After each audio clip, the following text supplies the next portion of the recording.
Hello, everybody. Happy whatever day of the week that it is when you are listening to this live or catching this in the replay. Welcome to the Hawk Hustle Morning Show. My name is Jerisha Hawk. I'm a high-ticket sales coach, digital business consultant, and I help business owners like you take the services that you already have and turn them into a signature service that you can sell consistently. And I'm super excited to be chatting with you today. Hi, guys. Feel free to say hey in the comments. When you get logged on. I see Janae, Ebony's on, Sid Fran is on. I'm really, really excited because for the past week, I have been traveling, I've been out of town, and I have been masterminding with millionaires. And I wanted to do kind of a lessons learned video, really just sharing like what I've learned over the past week from masterminding with individuals who make in a month what I make in a year.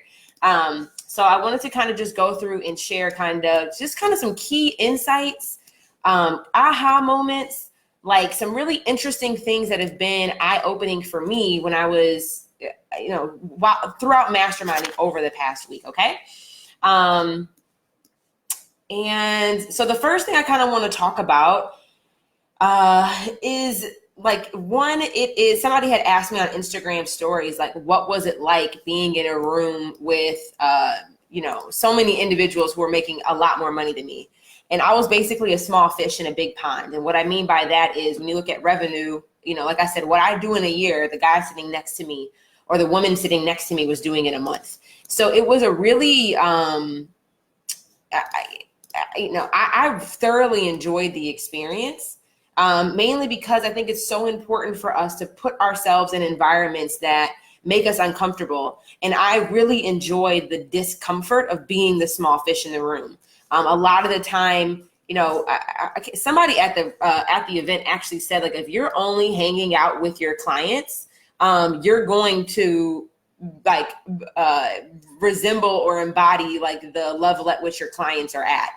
And what I kind of got from that was as a business owner, as you're growing in your development to continue to increase your income and bring in more profitability for your business, it is so important for you to be investing in your personal development and making sure that you are intentionally finding and putting yourself in rooms where you are the smallest fish, or where you're smaller on the spectrum. Like, you shouldn't be the smartest person in the room. You shouldn't be the one making the most money in the room all the time. Like, you need to be in environments that are growing and stretching you. And I don't know, I love that discomfort. And I say discomfort because you go from one environment where you can maybe be the one that's making all the money, or you're making the most money, or you're typically the smartest person in the room, where people are constantly coming to you for coaching or for advice, to putting yourself in a room where you're literally like, bottom of the barrel in the food chain. Like, it can feel uncomfortable. Like, it can challenge your identity and like shake up your ego a bit. It can like flirt with your, it can flirt with those things. But that's kind of one thing I really enjoyed last week, is that I love the discomfort of being in a room that, like I said, there were people making in a month, some people making in a week what I do in a year. And it's just like, bruh, like, I'm ready to go. Like, so that's like one of the biggest lessons or the biggest takeaways that I got was pay to have access to be in the room. Every room that I was in last week, I paid to have access to be in that room. And when I say pay to have access, a lot of the rooms, as you continue to progress, a lot of the rooms that for me have really stretched me, there's like a revenue in your business threshold. Like, you have to be making over $10,000 a month or over $20,000 a month, or you need to be having a $250,000 business in order for you to even gain access to the room. So when I say pay to have access, like, there's all this preparation work that you have to be doing in order to even get invited into the room. And then once you get invited, there's typically another like cost of entry, where you have to pay to have access to that mastermind group or pay to have access to that coaching program. And I know for me, it's something that I truly, truly value. I really I look at those as strategic investments for my business. And I'm having coaching, being in a group coaching program and being in an environment that has community, those are non-negotiables on my balance sheet. So like, in their tax write-offs, guys. So like, if you, I just think those should be non-negotiables in your business and something that I just highly value. So that was like probably one of the biggest takeaways, and just something that I'm really, really, really, really, really like adamant about.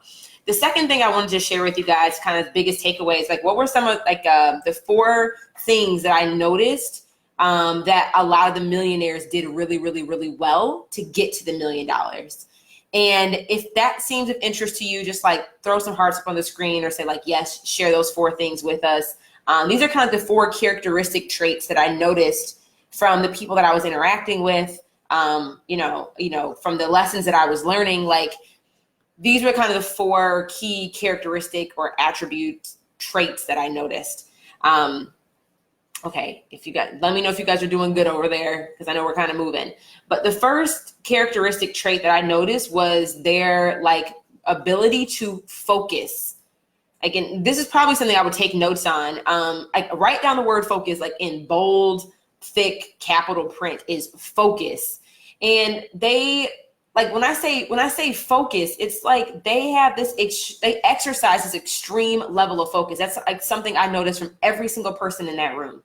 You know, the highest earners in the room, you know, people who are making $1 million a month, they got there, they built their business on 1 to 2 key offers. But every single person in that room had a signature service. Every single person in that room had a signature offer or this anchored offer, this one thing that they were known for. And, you know, I preach that all the time in my business, but like to see it at such a grander scale, that most people, I'd say about half the people in the room got to their first million off of one offer. So I think it's important, like, to not necessarily just mimic. You know, when I say focus, I'm looking at, okay, not just me trying to mimic what these people are doing right now as they're doing 17 mil a year or 6 million a year. What were they doing that really allowed them to ramp up and build momentum to get to the point that got them to their first million? And getting to their first like couple thousand, they were testing and trying a bunch of different things. Getting to their first 6 figures, it may have been 1 to 2 offers. But as they continue to grow to get to their first million, normally one product, one offer, one service made them their first $1 million. At most, it was 2. So if you have more than 3, 4, 5, 7 different revenue streams, service offerings in your business right now, and you're not even making $10,000 a month, I'd start cutting some things. Like, we need to start slashing. You need to go on a offer cleanse. Meaning, like, you need to get rid of things or repackage your offers so that you are known for one thing. But every last person in that room, from the person making $250,000 a year, which I'm in that bucket, to the person who was making 17 mil a year, like, that was something that they all exercised extreme levels of focus. And the people, kind of the cool thing that we were able to do is everybody kind of the different levels, like based off of where you were in your income, you got a kind of like celebrated or got an award based off of where your income was. Like, there was like these breakout sessions basically where you can kind of see where everybody's revenue was in the room. Kind of like athletes. Like, you know, when you go into a locker room, everybody's stats are up on the wall. It was kind of like that type of environment. And like the people who moved the fastest, so the people who maybe jumped from doing 20K a month to 40K a month, or the people who were making like these five-figure leaps in their revenue, they did that because they were a bit more focused than the person sitting next to them who didn't. And when I say focus, I mean, like, I'm going to keep drilling this in, but most people in the room got to their first million off of one offer, if not 2.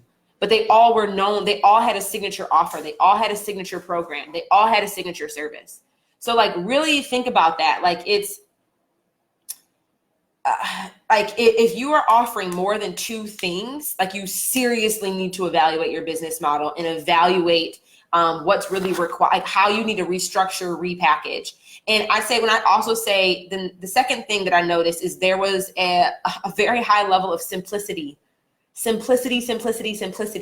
Like, every single person I walked up to, they did not miss a beat when I asked them what it is that you do, who do you serve, what problem do you solve.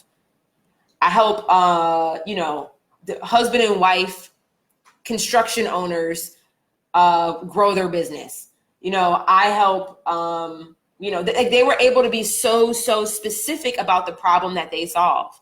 And I think this was in my League's podcast the other day, or I've been seeing this kind of, and my League had mentioned this in her podcast, her newest podcast episode, about like the relationship refresh. And I love this. She's like, if you cannot simply explain what it is that you do, your business is BS.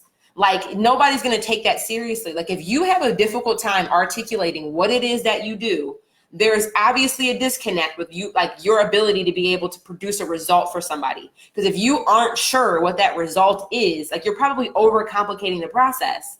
And this is something I noticed severely with students who enroll in services that sell. And part of the reason why they join my program and why they hire me is we help them get back to simple.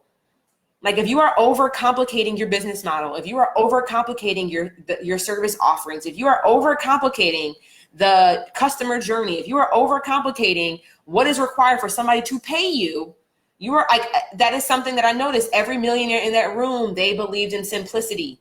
They were not chasing shiny objects. They were not always trying to add the newest thing to their bucket. Like they were not over consuming information. Like, and quite honestly, their pricing structure, their offer structure, it was so simple.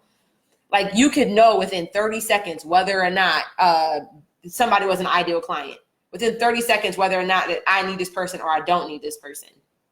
Right? It was so simple. Like, and that kind of goes back to that focus. Like these things that I've noticed definitely like, it's kind of like how do you marinate to get to your $1 million? Like there was levels of like how they marinated. You know how you kind of like put the food in the oven and you kind of put the seasoning on and you just kind of, not in the oven, but you put the seasoning on and you just let it marinate. And these things kind of marinated and like fell into each other, because in order for you to have focus, and if you exercise extreme levels of focus, you will typically also have a greater level of simplicity because your business model is streamlined and simplified, and it's cut out a lot of the extra whatever. Same thing with your pricing and your offerings and just how you navigate moving in business. It was very simple. I'm not saying it was easy. Like the work was still challenging and rigorous, and these individuals had like their diligence and their like discipline was still very rigorous. So just because I say something is simple, I'm not saying that it was easy, but I'm also saying like it's not complicated. It wasn't like crazy hard. So simplicity was the second characteristic trait that I noticed. The third was they were forever learners. And this is something that, again, these are things that I've heard people say.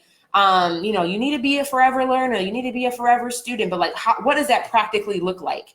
And I can't remember the gentleman's name who said this during one of our workshop sessions, but he was like, think about professional athletes and compare professional athletes to business owners. The thing that makes professional athletes like the Kobe Bryants of the world, the Michael Jordans of the world, the Serena Williams of the world, the Michael Phelps of the world, like whatever athlete you admire, what makes them exceedingly successful, like in their discipline abilities in comparison to a business owner. And the biggest thing from an athlete is athletes practice more than they play. Athletes are constantly training, constantly learning, constantly in the gym. They are constantly developing their bodies. They are practicing their plays before they get in the game. There's this extreme level of learning and how do we make these micro enhancements, right? How do we just make these micro enhancements? How do I get 0.10 times faster on this 400-meter dash? How do I just these micro improvements, but they're constantly learning, versus if you look at business owners and think about yourself from this perspective, how often do you practice handling sales calls before you actually get on a real sales call? How much have you practiced in the gym? How much have you been in the gym practicing your sales calls, going over a sales script, right? Practicing how you're going to deliver your content. Like how often are you practicing strengthening your mindset? How often are you practicing making decisive decisions? How often are you practicing basically, if you looked at what are the skill sets or the traits that you need to be trained on as a business owner, how often are you practicing those things before you get in the game, before it's real? And many of us, he was kind of making the reference that most business owners practice when they play. The first time they're really training is like when the game is live. And he's like, athletes, they practice significantly more than they actually play the game. And most business owners are opposite. And that's kind of like when he was, when I'm kind of thinking through all of the things I learned that really like left an imprint on me, because, I really recently I've been kind of studying Kobe Bryant's work ethic. And, one thing about Kobe, I love Kobe. If you guys are LeBron fans, whatever, whatever. But Kobe, I love Kobe. And I'm studying this man's discipline and his work ethic and like how he perfected his craft. And it's like, when you really look at yourself as a business owner, are you applying that same level of discipline to your education, to investing in your craft, right? Like how are you doing that for yourself? And if you don't have the simplicity and the focus to know what your craft even is, how are you just being a forever learner in a million different ways versus being a forever learner in the thing that allows you to be an expert and the thing that you need to develop your expertise in? And also, like, if you're not having simplicity and focus, how do you know what you need to be learning in this season of your business to get you to the next level?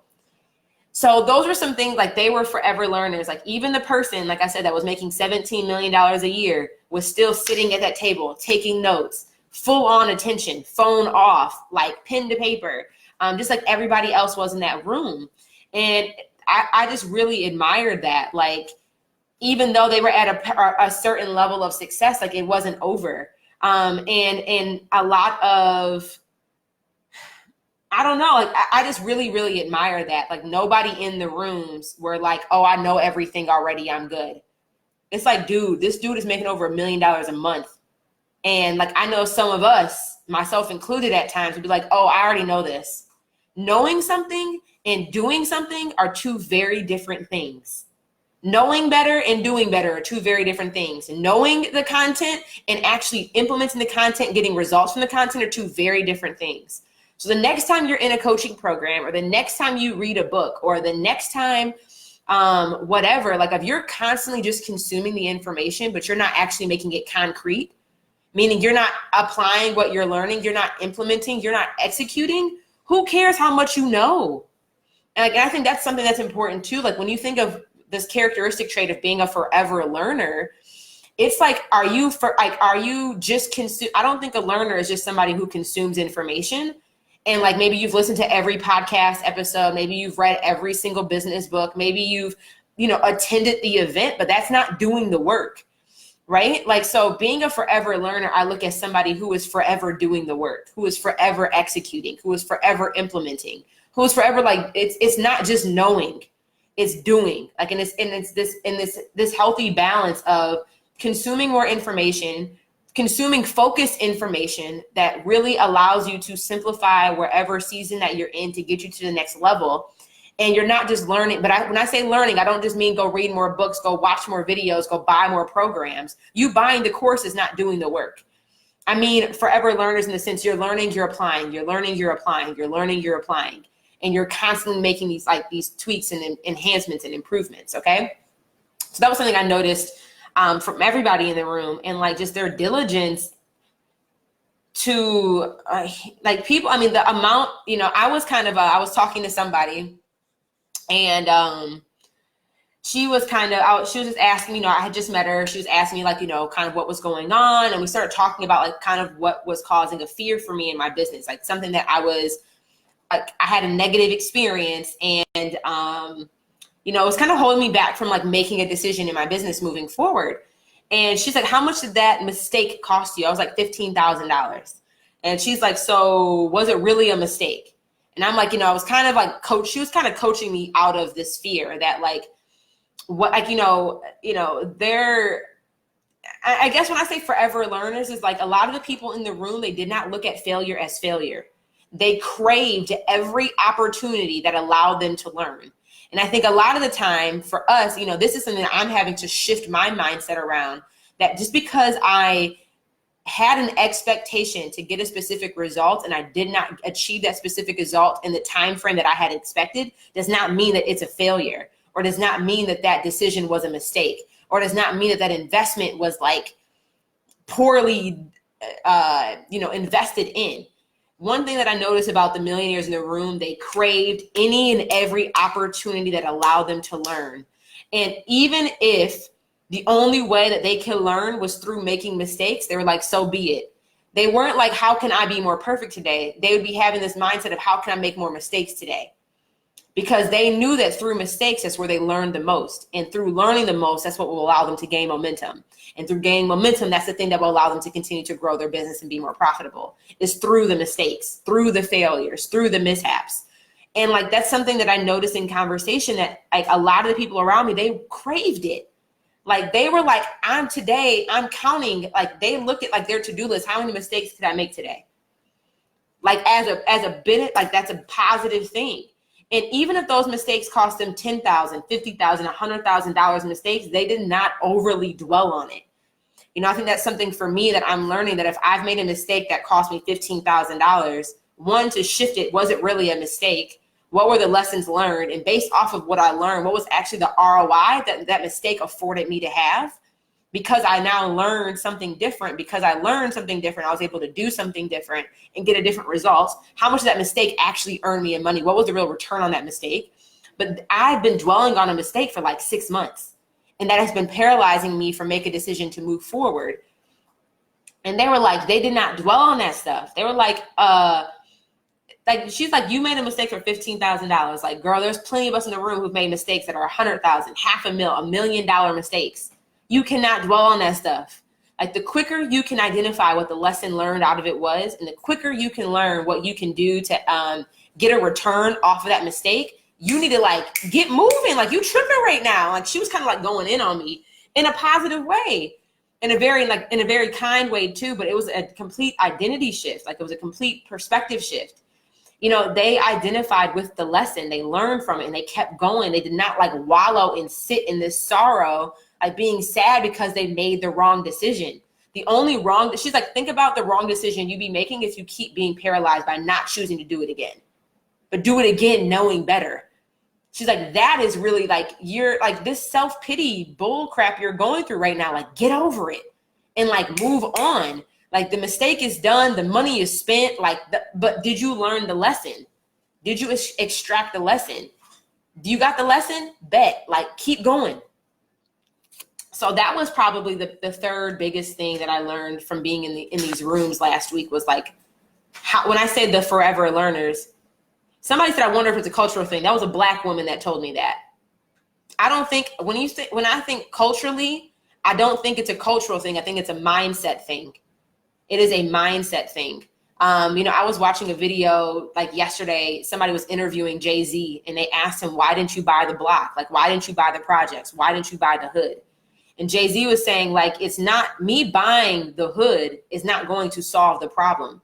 The problem is a mindset problem. Like, the guy was asking, like, why don't you just go buy the projects? And Jay-Z's like, me buying the projects doesn't solve the problem. It's the money's not the issue. It's the mindset. Like, you know, people move into the projects thinking that like the projects were systematically, they're created for another reason. But like, when you really think about why the projects existed for low income housing, you're not supposed to move into the projects and stay there forever. It's supposed to be an assistance for you until you can move out. A lot of people buy, like, you know, he's like, you know, Jay-Z was kind of saying like, people buy, like, I should go back and stay in my hood for what? Like, represent my hood for what? It's not even mine. I don't own that. So like, somebody on here asking All Things Danny, she said, is it a cultural thing? It was a Black woman that told me that, but I think it's a mindset perspective shift. And I think when you say culturally, like, I don't know, I'm not going to start like overgeneralizing here that, I think it's like what I really think it is I think you notice it not necessarily as culturally, but more so from a socioeconomic standpoint. I think there's definitely a very, very different way that people process information and how they process, like how their mindset works, if they are in a poverty income level versus like a middle class income level, or low income versus high income, or whatever. It's a mindset perspective. But I think regardless of how much money you make, even if I think more people who make less money, like in a low income or poverty mindset, I think it's more of a mindset perspective more so than anything else.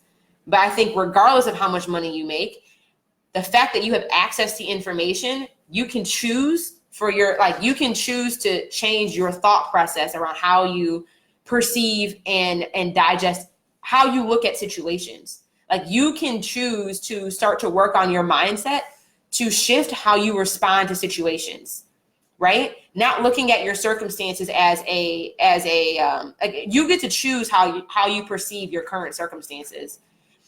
So I don't think it's a cultural thing. Like, you know, I was very fortunate to be in a room of Blacks, Asians, Australians, Russians, whites, Europeans. Like, it was a very diverse room from a cultural standpoint.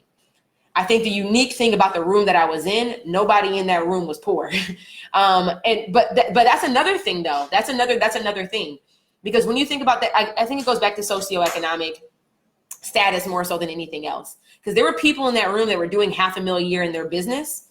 They were not actually profitable at the end of the year in their business, and they weren't actually paying themselves. So their personal finances, they were still in a poverty mindset or in a low income mindset because of how much money they were actually paying themselves, taking home. But their business was thriving.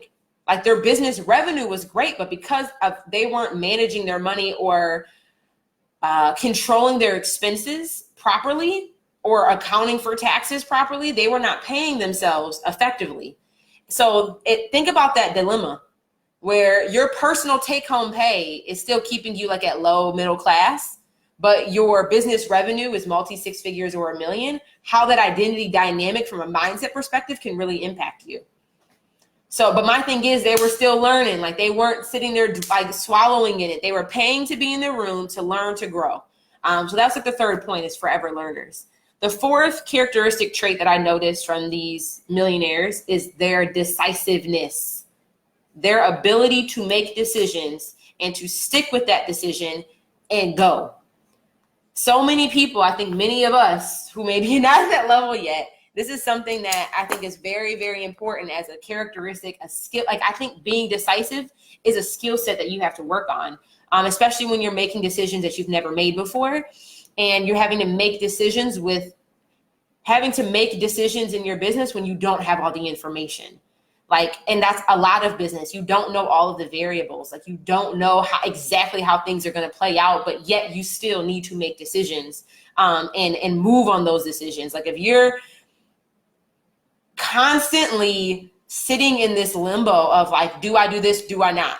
And you keep sitting in this gray zone, like you are paralyzing your any level of progression possible. If anything, you're actually doing more harm to yourself by not making a decision. Because if you don't make a decision, you will keep making excuses. Well, I can't do this because. I can't do this because. And then you keep sitting on the fence. It's like go in or go out. Like, and I think that's so biblical because when I think about God, I can't remember what verse this is, but like he hates when we are lukewarm believers. He despises being lukewarm. Either be for me or be against me. Like I'd rather you say you not for me and that you don't believe in me than you like keep sitting on the fence. Like we have to stop being so lukewarm. And that, I think about that spiritually and biblically, but like especially how that transcends to how we show up in our business, how that shows up and how do you invest or do you not invest? Do you hire or do you not hire? Like which niche do I pick? Like be decisive. You've got to be decisive and like you have to go for it. Like you can't keep sitting on the fence. And I think when you think about why, like when you really start to peel back the layers of like, why am I sitting on the fence? Why am I afraid to like do the live stream and not be good? Like many of us are not afraid of failure. We're afraid of people watching us fail. I think that's really what it all boils down to. People are like, well, I'm afraid of what people might think. I'm afraid of being judged. I'm afraid of making the wrong decision. I'm afraid of failure is normally how people categorize it. And what I'm realizing or what I notice is people are not afraid of failure. Many of us are afraid of other people watching us fail. And you got to get over that shit. Like people think about you not making a decision, you paralyzing, you not progressing. You can be judged on that. Like, to me, that's the worst kind of failure is by like regretting not doing anything. You're so worried about somebody else watching you fail. Get over it. Like, I'm not saying, and guys, I'm not saying that these aren't real feelings. Your feelings are valid, but your feelings are not facts. And if these feelings are not serving you, this goes back to like being that forever learner, you choosing to evolve your mindset, you choosing to shift your perspective. Like, you choosing to maintain focus on the thing that matters most. If all of your focus is on what Sally Sue from down the street or what your first cousin on your auntie side or your mama side gonna say about watching you fail, like, what are you focused on? You are focused on the wrong thing. So that's one thing I really learned is like people are not afraid of failure. People are afraid of other people watching them fail. And the people in these rooms, the people making $1 million a month, the people making $1 million a year, they were decisive. They were decisive. They made decisions. They did not and if they weren't qualified or weren't capable of making the decision, they paid to hire an expert to help them make a decision. Like they were not sitting here, or they were resourceful. And because through trial and error, through making mistakes, they were able to teach themselves through learning how to make better decisions. But like this whole, I'm going to just sit here and keep waiting until, I'm going to wait until the new year, Jay, before I start growing my business. Jay, I'm going to wait until I finish this program before I start selling my stuff. Jay, I'm going to wait until I move into my new house and get a new backdrop before I do an Instagram live. Jay, I'm going to wait until I buy a new camera before I do a live stream. Jay, I'm going to wait. Anything that you said comes after wait is a freaking excuse.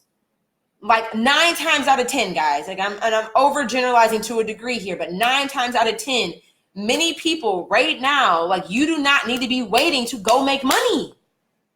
Like I'm going to wait until I don't know what. And you really need to be honest with yourself. Like, is it a legit time frame that is absolutely necessary for you to wait for? Or is you saying that I'm waiting for something until an excuse?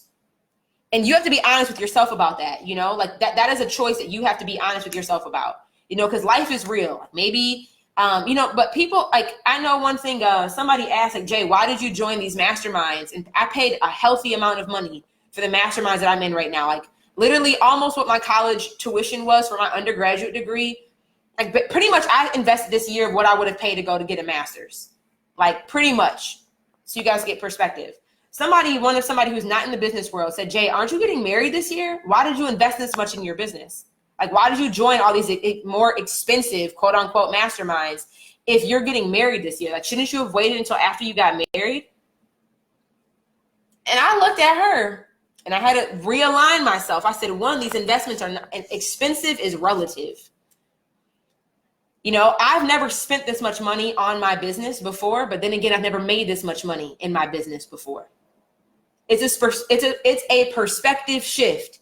Like, and it's not like I'm not making ignorant, it's not like I haven't done my due diligence. Like I'm not just throwing money at a problem. I'm making strategic investments to get a specific result, focused attention around a very specific thing.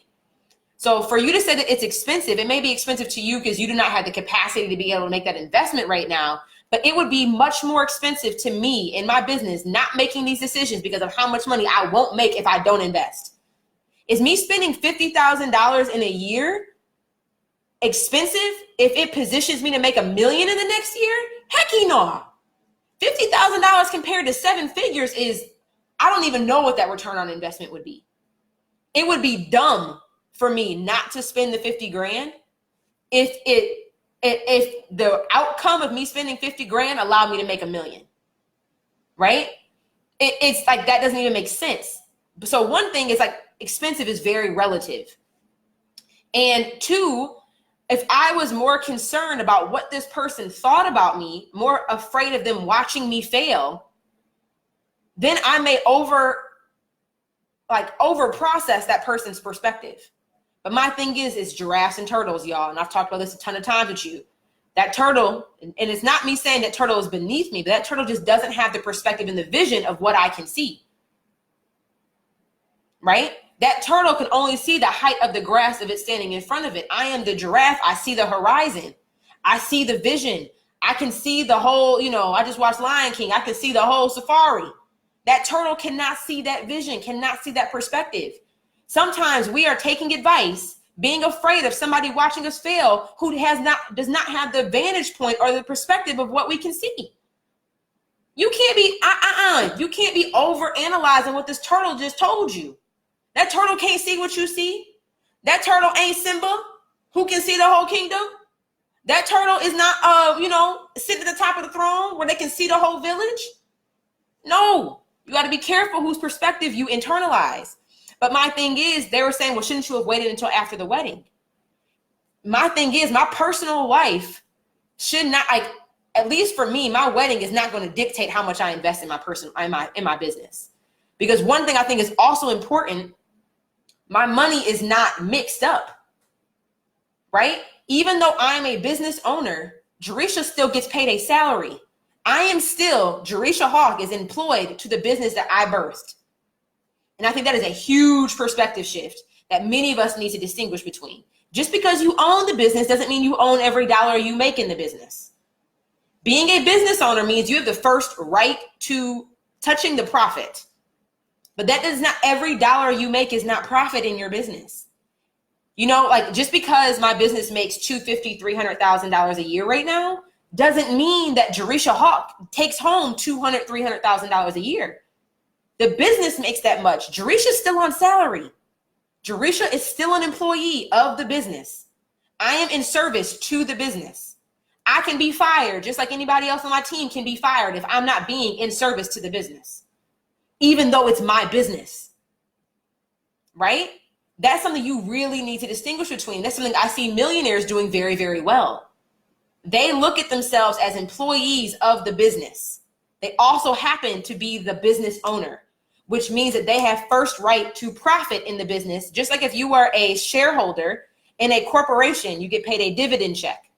Shareholders, like if you own stock in a business, because you're taking the greatest amount of risk, you get first right to that profit after expenses, after salary has been paid, after taxes have been paid. You have first right. So when people are saying,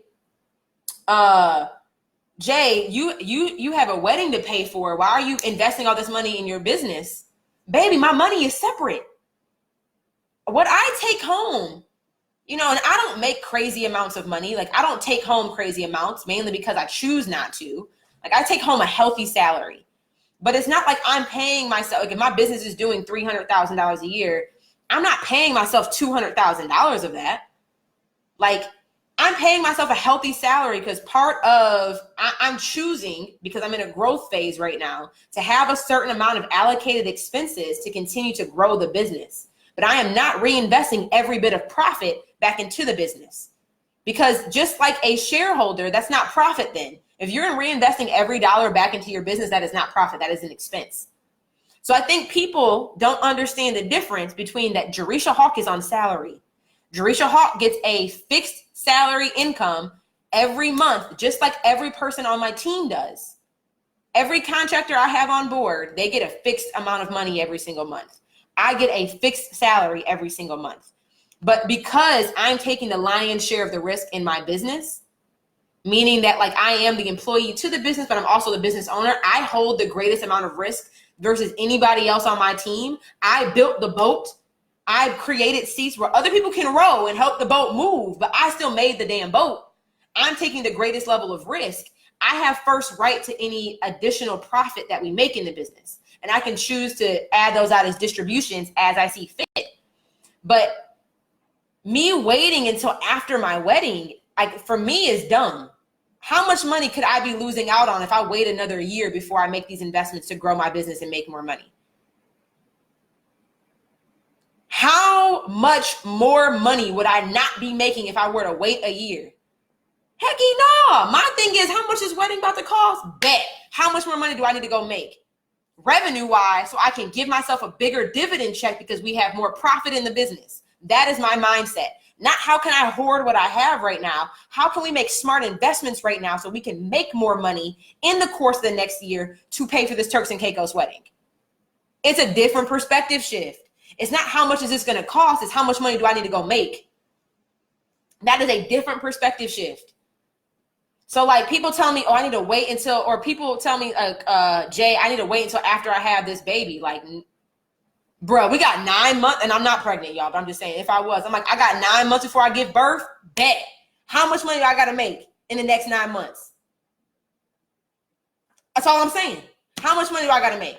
Not how much money do I need to hoard? How much money do I need to save? How much money do I need to go invest in order for me to make this money?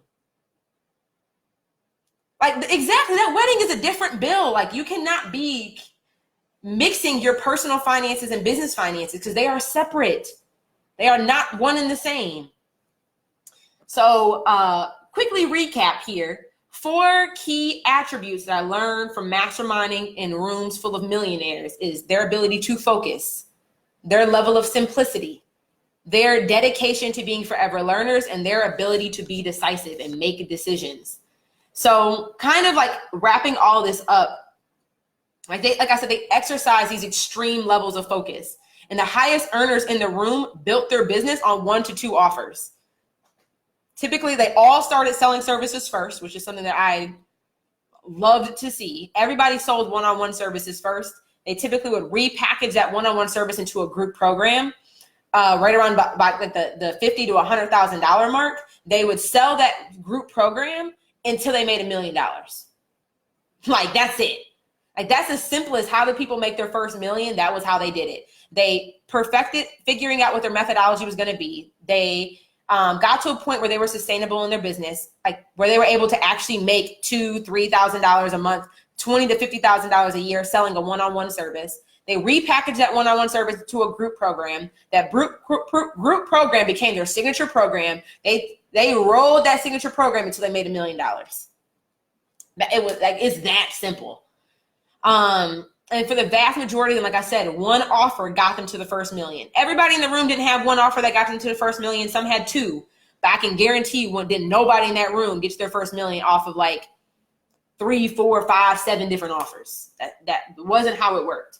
So really think about it. Like, it's this combination of being decisive, being open to making mistakes, continuously learning and adjusting with radical simplicity, simple processes, simple sales system. And that was the thing that allowed them to make their first million. So that's what I got for y'all today. I know this was so good. And I know a lot of you guys were in my DM saying, okay, what habits do you need to make your first 100K? And we can talk about that on another live stream if you guys are interested in hearing that. We will definitely be talking about that.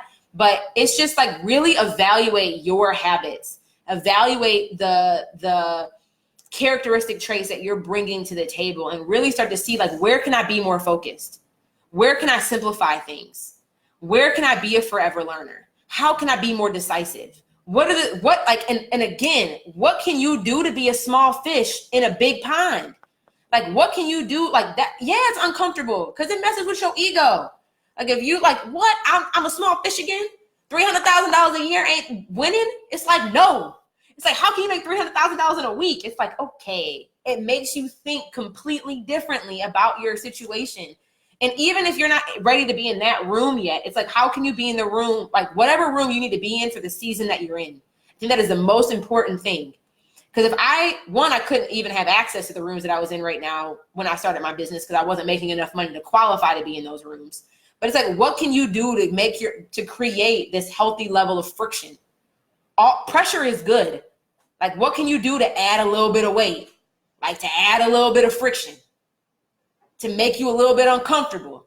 Because best believe the next time we go to the next retreat, I ain't trying to still be in the same position. Why? Because it is my ego. But there's all ego isn't bad ego.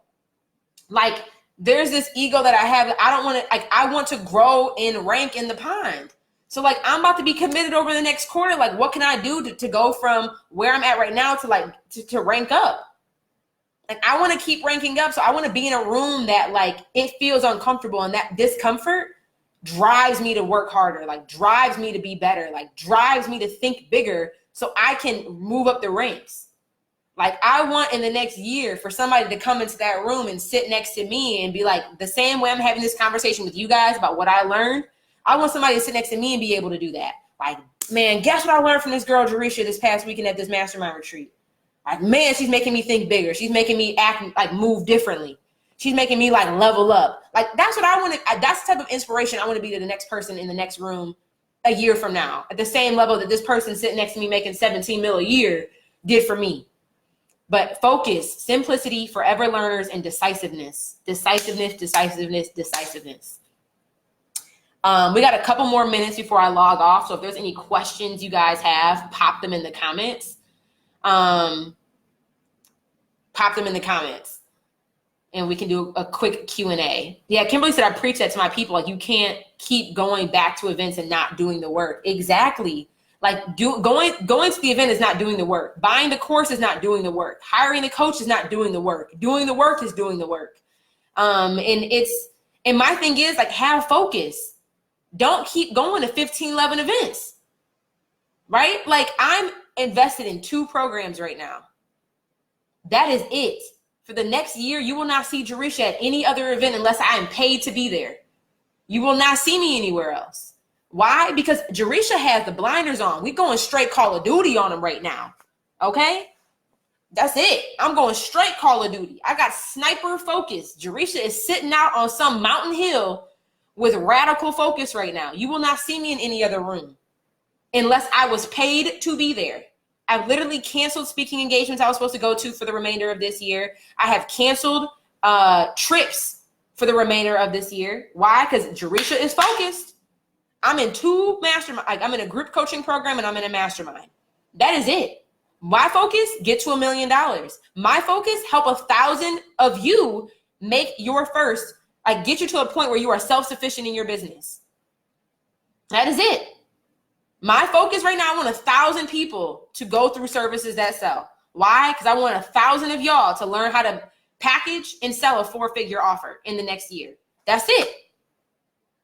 And if me making a decision does not align with helping you make your first 4 figures, and I want to help at least 10 of y'all make your first 6, I'm not doing it. Like I told y'all already, I'm committed to you becoming rich. Because you have to be rich in order to build wealth. I'm trying to get you rich. That's it. So if I'm at an event that's not helping me make you rich, I'm not going to be there. If I'm in a room or the opportunity comes up for me to go on a trip that doesn't allow me to help you get rich, I'm not going. That's it. That's it. That's it. That's it. That's it. I keep saying it's just radical focus. You need to put your blinders on. Sid Fran 96 said, many thanks for the inspiring mission. Do you take mentees? My mentees are my clients. I look at y'all like my fiance knows about you guys. So if you want to be a mentee of mine, you totally can be. Enroll in services that sell. I will be your coach. I will be your mentor. You have access to my team. We will guide you. But all of my mentees right now are my clients. That's where all of my attention goes to. So I have 2 buckets right now. Services that sell, which would teach you how to package and sell a high ticket offer and get you to a point where you're self-sufficient, meaning that you can be able to pay your living expenses, make $2,000, $3,000, $4,000 a month from your business. Then now we're introducing a program right now called Leverage. This is application, kind of selection based. Everybody can't get into this. But Leverage is really designed. That's where I want to help at least the next 10 people make their first 6 figures. And that's what Leverage is, you taking the signature service that you already have and repackaging that into a group program. And it's like, how do we repackage this into a group program? How do we launch this group program? And how do we continuously refine the delivery and the selling process of your group program to get you to a point where you've surpassed 6 figures? So Leverage is really for anybody who's already had clients. You've made at least $25,000 course of a 12-month time frame. It might have been distributed all over the place, but it may not be consistent 2 or 3K a month, but you need to have made at least $25,000 in a 12-month time frame for the most part. And then you can take that signature service and we're going to help you turn it into a group program. Rhonda, how do you apply? I will just send you a DM. I'm going to write your name down right now because we're doing the first round of students in Leverage and it'll start in August. But I want to make it super intimate because it's going to be very, very, very high touch and hands-on. Because we've done this before, but we're doing it in a different format. So Rhonda, I'm writing your name down and I will send you a DM to follow up. Yeah, Janae said she really is accessible for individual coaching. She genuinely cares about all of us. Like I do. That's my goal, is to help you get rich. Kimberly Manifest Yourself said, as someone who's worked with Jay, do it. She'll get you all the way together. That is the goal. So that's kind of where I'm at right now. That's where my focus is. That is where my attention is on. You won't see me at events unless I was paid to be there. Or if it's one of these 2 programs that I invested in, because I think it can be really difficult sometimes when we're getting too much information, we're consuming from too many coaches, and it can really dilute our ability to execute and move swiftly. Because if one coach is telling you to do one thing and you have another coach that's really polarizing in their perspective, it can be really difficult to know, okay, well, this coach told me this and this coach told me this, what do I do? And I don't like having that ambiguity. I don't like, if it's making me hard to decipher and actually execute, there's a disconnect, right? So I don't like over consuming information, because that really paralyzes me from being able to implement and actually do the work. So I hope this was helpful for you guys. If it was, as always, share this video. Let me know what your top takeaway was. Like, if this was helpful for you, learning what are the habits of millionaires, at least from what I noticed and what I learned over the past week, just share that with me, tag me, share this video. And thank you guys for tuning in. So I will talk to you guys soon on the next version, the next episode of the Hawk Hustle Morning Show. And I will talk to you guys later. Have a great day, y'all. Bye.